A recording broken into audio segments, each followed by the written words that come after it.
Bonjour tout le monde, je suis contente de vous voir aujourd'hui pour vous parler de l'endroit en fin de compte d'où je viens, donc de l'île de la Réunion. Je vous demanderai d'être un petit peu indulgent avec moi parce que comme vous l'avez compris, c'est ma première conférence, donc je vais essayer d'être le plus clair possible. Et puis si jamais vous avez des questions, n'hésitez pas à revenir vers moi et puis ça me fera plaisir. Donc du coup, pour commencer un petit peu, pour vous parler de la Réunion, je vous parlais un petit peu de l'histoire de la Réunion, comment la Réunion s'est formée, quels ont été en fin de compte les premiers habitants. Vous parlez un petit peu des paysages réunionnais, de sa culture à travers en fin de compte la musique, donc Sega Maloya, et aussi à travers notre cuisine. Et je vais finir par vous montrer un petit peu des lieux incontournables de la Réunion. Donc, pour vous parler un petit peu de l'histoire de la Réunion, donc j'ai fait quelques petites recherches, donc c'est pour ça que j'ai des petits post-it. Dans le fond, c'est une île volcanique dans l'océan Indien. C'est une île tropicale qui appartient à l'archipel des Mascareignes, donc comme vous pouvez le voir au tableau. C'est une île qui fait 2512 km², mais qui abrite quand même une grosse population, donc environ 850 000 habitants, et dont la capitale est Saint-Denis. Donc, du coup, la Réunion se situe à 700 km à l'est de Madagascar et à 200 km au sud-ouest de l'île Maurice. La langue officielle, c'est le français, mais notre langue maternelle, c'est le créole. Donc, je vais vous parler un petit peu plus des symboles qui sont représentatifs de la Réunion. Donc, on a le drapeau de la Réunion que vous pouvez voir tout en haut. Donc, c'est un drapeau qui n'est pas officiel, mais quand même utilisé par une grande partie de la population. Donc, le triangle rouge signifie le volcan, la montagne en fait, qui représente l'île de la Réunion. Et puis, les lignes jaunes, c'est les rayons du soleil, parce qu'on est quand même une île tropicale très ensoleillée. Et puis, le bleu, c'est pour le ciel et la mer. Ensuite, on a une devise qui est très ancienne et qui se perd un petit peu, mais qui existe toujours. Donc, c'est « Florebo cocumbre ferrar ». Donc, en fait, ça veut dire « je fleurirai partout où je serai planté ».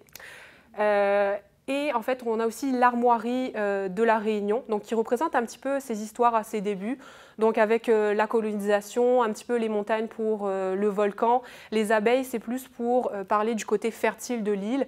Et puis, on a aussi le drapeau français. Et puis, je vais vous parler aussi du paillenqueux, donc qui est quand même un oiseau endémique de l'île de la Réunion. Vraiment magnifique à voir. Et puis, si un jour vous avez l'occasion de visiter l'île, je vous conseille de regarder en haut et vous aurez peut-être la chance d'en voir un.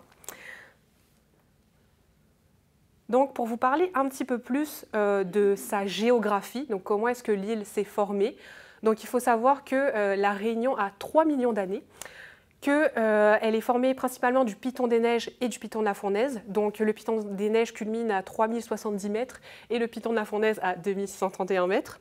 Donc administrativement, la Réunion, c'est une région d'outre-mer, un département d'outre-mer et une région ultra-périphérique de l'Union européenne. Pourquoi? Parce qu'en fait, elle fait partie de l'Union européenne, mais elle n'est pas dans son territoire, tout simplement. Donc, comme je disais, la Réunion a émergé il y a 3 millions d'années avec l'irruption du piton des neiges. C'est le sommet le plus élevé de l'archipel des Mascareignes et de l'océan Indien.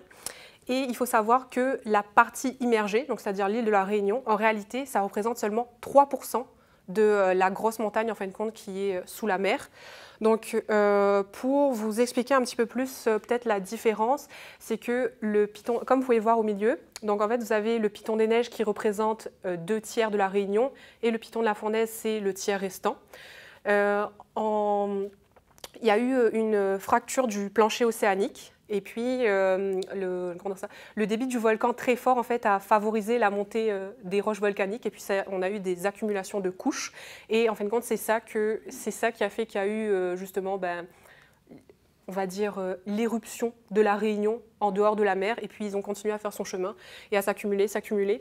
Et puis, suite à cela, en fin de compte, on a eu le piton de la fournaise, qui est le 2e volcan, qui a émergé sur les flancs du piton des neiges et qui, pareil, a continué de s'accumuler pour former aujourd'hui, en fin de compte, on va dire, le design, le relief de la Réunion. Donc, comme je disais, en fin de compte, les érosions ont vraiment façonné le design le relief, je ne sais pas pourquoi je dis design, le relief de l'île de la Réunion. Donc, particulièrement, en fin de compte, les 3 cirques. Donc, on a Mafat, Salazie et Sillaos. Donc, comme vous pouvez le voir, en fait, au niveau des photos, donc là, vous avez le piton des neiges à gauche, le piton de la fournaise à droite, la carte qui vous décrit un petit peu la répartition des volcans. Et puis, ce que je voulais dire aussi, c'est que le piton des neiges aujourd'hui n'est plus en activité. Il dort depuis environ 22 000 ans. Par contre, le piton de la fournaise est encore en activité aujourd'hui et il est réputé pour être l'un des volcans les plus actifs au monde. Donc, je vais vous parler maintenant des premiers habitants de la Réunion, donc, qui a habité finalement ce volcan, ces volcans. Donc, en fait, c'est une île qui a été inhabitée pendant très longtemps. On situe sa vraie découverte dans les années 1500, mais en réalité, en fin de compte, on dit qu'elle a été découverte par les navires portugais, et puis c'est l'amiral Pedro Mascarenhas en 1512 qui a découvert la Réunion. Elle est restée inhabitée. En fait, il s'en servait pour faire... il s'en servait comme un point d'escale parce qu'il faisait la route vers les Indes pour du commerce, tout simplement. On dit aussi qu'en fait, il y a quand même pas mal de navires néerlandais et anglais qui faisaient escale. Et puis, en 1642, il y a les Français qui sont arrivés sur l'île de la Réunion et qui ont décidé de prendre la Réunion au nom du roi et qui l'a appelée l'île Bourbon, justement en référence aux armoiries royales. S'ensuivit ensuite, en 1663, la Compagnie des Indes orientales a eu comme mission de venir coloniser en fin de compte l'archipel des Mascareignes, ce qui fait qu'il y a eu des volontaires qui ont débarqué à l'île de la Réunion pour la coloniser, principalement des volontaires venus de l'Europe et de Madagascar. Et puis, en fin de compte, ces volontaires-là se sont mariés avec des Indiennes et des Malgaches, et c'est là qu'en fait a commencé le métissage à la Réunion.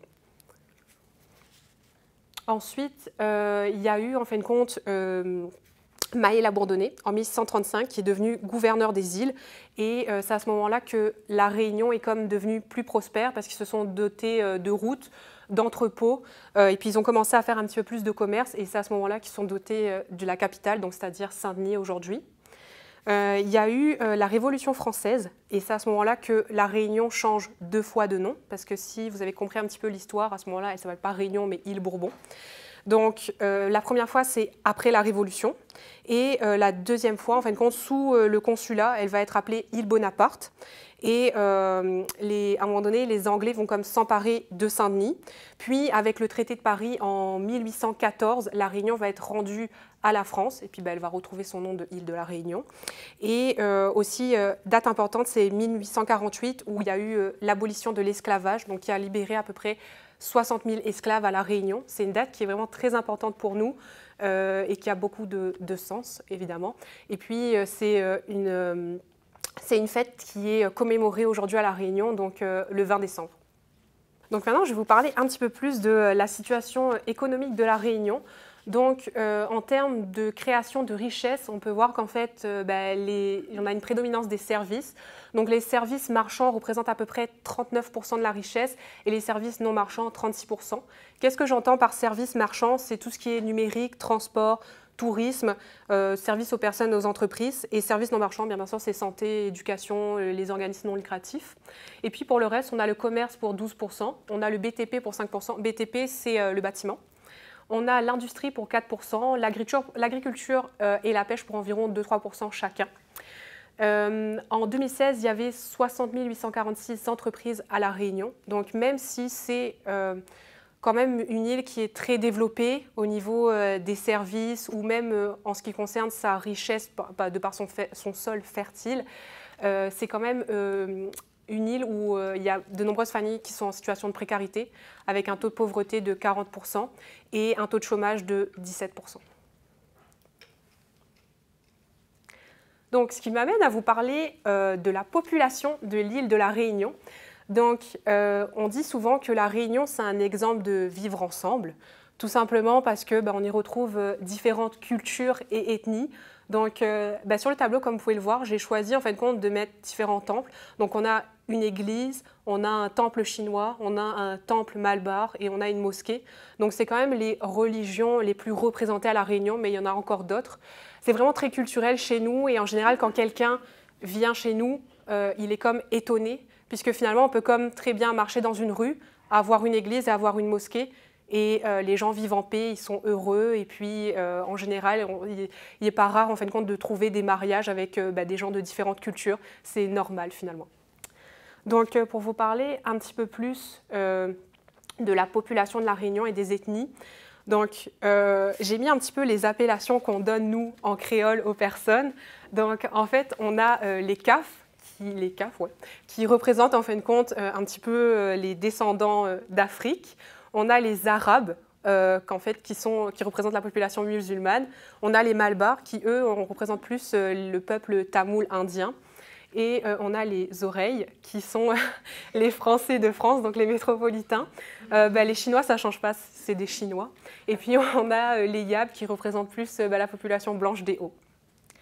Donc, pour vous parler un petit peu plus de culture et mettre un peu plus de couleur dans cette conférence, je vais vous parler un petit peu plus de la cuisine de la Réunion. Donc en fait, on dit que notre cuisine, en fin de compte, est à notre image, c'est-à-dire pleine de saveurs, de couleurs et d'histoire. Donc en fait, notre cuisine est plus inspirée d'Inde, de l'Orient, aussi de l'Europe. C'est comme un mélange en fin de compte de plusieurs cultures qui fait que justement on a une cuisine très diversifiée et très appréciée. On a la chance à La Réunion d'avoir un climat tropical, donc de profiter en fin de compte d'un sol très fertile qui nous permet de faire pousser toutes sortes de fruits et légumes. Donc, par exemple, le fait d'avoir un littoral plus chaud et humide va nous permettre de faire pousser plus de fruits et légumes, on va dire plus du style tropicaux, comme par exemple des mangues. Et puis, le fait d'avoir des montagnes va nous permettre de faire pousser des fruits et légumes dans un climat beaucoup plus tempéré, comme par exemple des citrons ou des bananes. Et puis pour vous parler un petit peu des fruits et légumes qu'on a à La Réunion, donc comme la photo que je vous ai mis, dans le fond on a de l'ananas Victoria, des litchis, des mangues, des avocats, du pitaya. Le pitaya, en fin de compte, c'est ce que vous appelez fruit du dragon ici. On a du kombava, toutes sortes de piments, du fruit de la passion, des pamplemousses, du coco, comme je disais, de la banane, et puis toutes sortes d'autres fruits, en fin de compte, que je pourrais vous citer, mais que je vous invite à aller découvrir directement. Donc ensuite, on a aussi des produits d'exception à La Réunion. Donc on a de la vanille, donc de la vanille Bourbon. À La Réunion, on dit qu'en fait, c'est comment dire ça ? La découverte de la vanille s'est faite à La Réunion avec un esclave qui est Edmond Albius, qui a comme découvert le processus de pollinisation de la vanille. Donc c'est ça qui fait qu'en fait on a eu de la vanille par la suite. Et durant les années 30, justement, La Réunion était comme un pôle majeur, un fournisseur majeur justement de la vanille. Ensuite, on a aussi le café Bourbon Pointu, donc, qui est un café très cher, mais très goûteux aussi, en fin de compte, et qui est considéré comme l'un des meilleurs cafés au monde. Il a d'ailleurs, en fait, reçu un prix au Japon comme étant un café premium. Donc, c'est un café très particulier, très léger, qui a des notes d'agrumes et qui est très apprécié. Donc, j'ai fait un petit peu des recherches. Donc, pour vous donner une estimation, le prix au kilo, c'est à peu près de 200 €, donc ce qui fait à peu près 289 $ le kilo du café. Donc c'est quand même quelque chose de très cher, mais de très goûteux. Et puis on a aussi le litchi. Donc j'ai vu qu'il y avait quand même, on peut en retrouver quelques-uns ici, mais je pense qu'on n'en retrouvera jamais de meilleurs qu'à La Réunion. Tout simplement, pourquoi? Parce que déjà, il faut savoir que le litchi, c'est, on va dire, un fruit typique de La Réunion. Et c'est vraiment le fruit qui représente Noël. C'est-à-dire que quand vous allez dans cette période, à cette période de l'année, c'est pas rare de trouver des étalages de litchi partout. Pourquoi? En fin de compte, je dis que c'est les meilleurs, tout simplement parce que le litchi, en fin de compte, il n'y a pas de moyen de venir comme mécaniser, en fin de compte, la récolte du litchi. Ça se fait à la main, en grimpant dans les arbres. Donc, c'est quand même quelque chose d'assez dangereux, mais ce qui fait que la culture du litchi en général est la plupart du temps biologique, et puis ils sont cueillis à maturité directement sur l'arbre. Donc pour vous donner une petite idée et vous faire voyager, c'est un fruit qui sent très bon, qui est rouge, avec la chair tendre et très sucrée. Donc pour vous faire continuer un petit peu mon voyage à travers la culture réunionnaise, je vais vous parler un petit peu des plats traditionnels. Donc en général, un plat de la Réunion, on va dire que le parfait combo, c'est riz, grains, un rougail, un curry et puis un piment. Donc, je pense qu'il y aura quelques gens qui seront d'accord avec moi ici. Donc, il faut savoir que le riz, c'est vraiment, en fin de compte, l'aliment de base chez nous. Donc, dans la plupart des plats, il va y avoir du riz et puis, comme je disais, des grains, du rougail, du curry. Les grains, en fin de compte, c'est plutôt ce qu'on va manger comme des fèves ici. Sauf que, mettons, vous allez plus les manger sucrés et nous, en fin de compte, ça va être salé avec un assaisonnement comme de l'ail, des oignons, sel, poivre, etc. Donc, pour vous donner quelques exemples de plats, dans le fond, là, on a vraiment beaucoup de plats chez nous, mais j'ai comme choisi, on va dire, les principaux et puis ceux que moi j'aime aussi.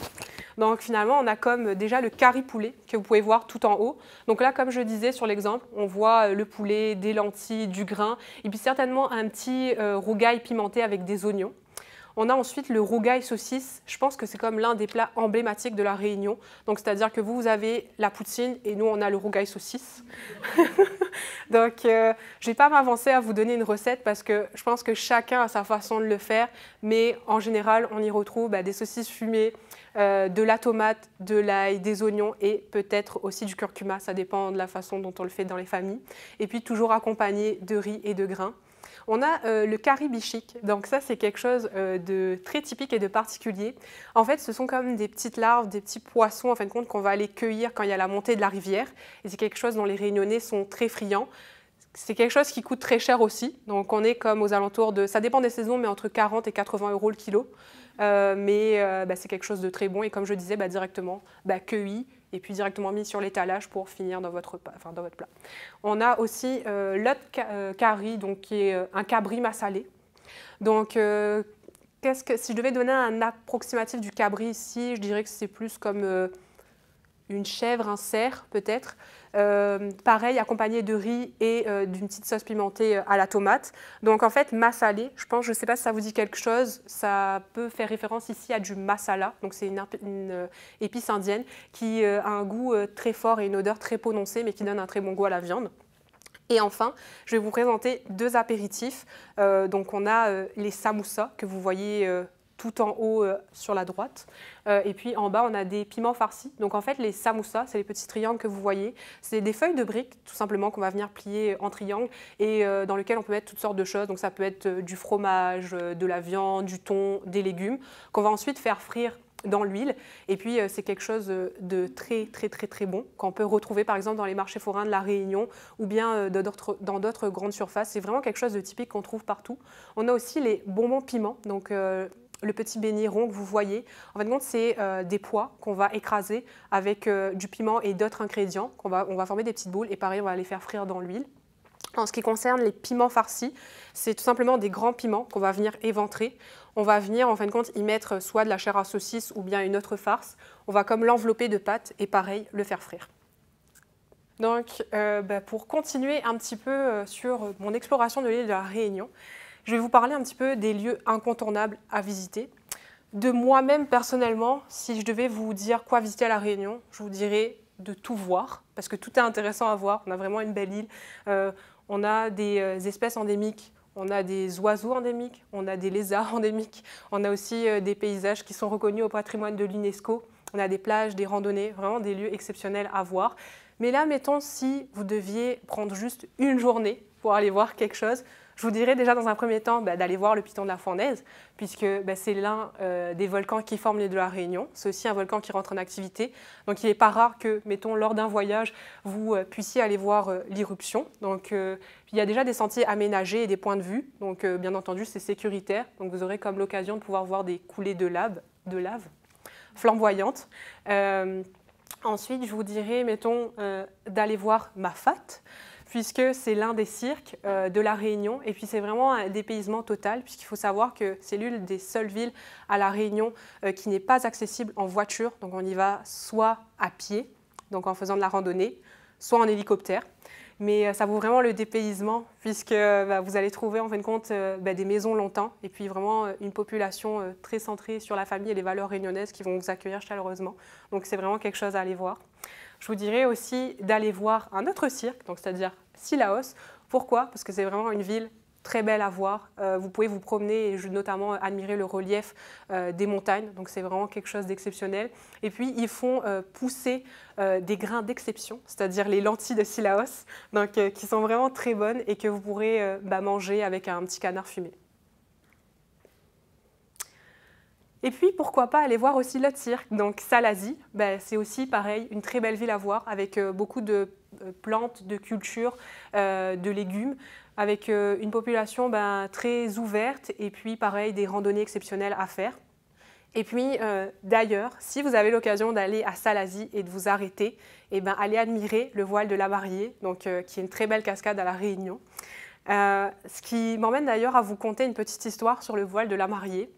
Est-ce que vous vous posez peut-être la question ou est-ce que vous savez déjà pourquoi est-ce qu'on appelle cette cascade comme ça? Non.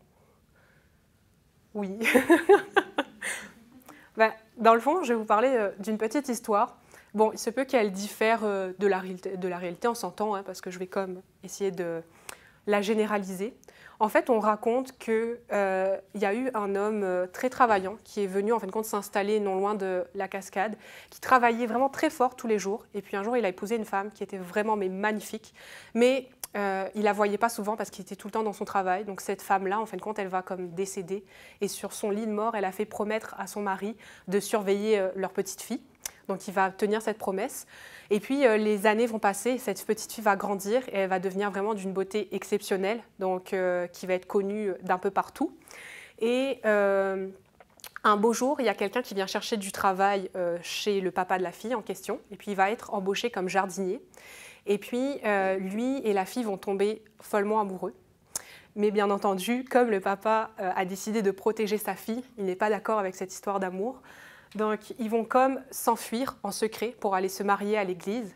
Ils vont se lever très tôt le matin, sauf que le papa aussi se lève tôt. Donc, du coup, il va comme interrompre le mariage. Et en s'approchant de sa fille aura très peur. Donc, en fait, elle va s'enfuir. Et en s'enfuyant avec ses larmes, elle ne va pas pouvoir voir justement le précipice et elle va tomber. Et en tombant, son voile, en fin de compte, s'accroche à la falaise. Et son père, en la cherchant, voit son voile. Et puis il comprend que sa fille est morte et il a eu tellement de peine qu'il a pleuré très fort sur le voile et puis ça a formé le voile de la mariée. Voilà. Et puis, comme je disais, on a de très belles randonnées. Si vous avez l'occasion, je vous dirais d'aller marcher dans la forêt de Bélouve pour pouvoir tout simplement apprécier la nature et puis peut-être apercevoir des espèces endémiques. Donc on a comme le tec-tec et le tui-tui. On a aussi d'autres oiseaux, mais je vous dirais que c'est quand même ceux qui sont les plus connus, qui sont intéressants à observer, que vous ne pourrez voir qu'à La Réunion. Enfin, je vous dirais d'aller faire un tour à la plage, de profiter du soleil et de bronzer. Donc là, vous avez Grand-Anse, vous avez Boucan-Canotte en bas et tout à droite, vous avez la plage de l'Ermitage. On a beaucoup de plages à La Réunion, mais je dirais que c'est les plages qui, selon moi, sont les plus belles à aller voir, de par leur sable blanc, leur eau bleue et puis vraiment l'étendue où on ne voit que l'eau finalement. Et puis on peut apprécier une petite bronzette ensoleillée. Voilà, je vous remercie de votre attention. J'espère que ça vous a plu, que vous avez pu voyager un petit peu avec moi. Et puis, si vous avez des questions auxquelles je peux répondre, ça me fera plaisir.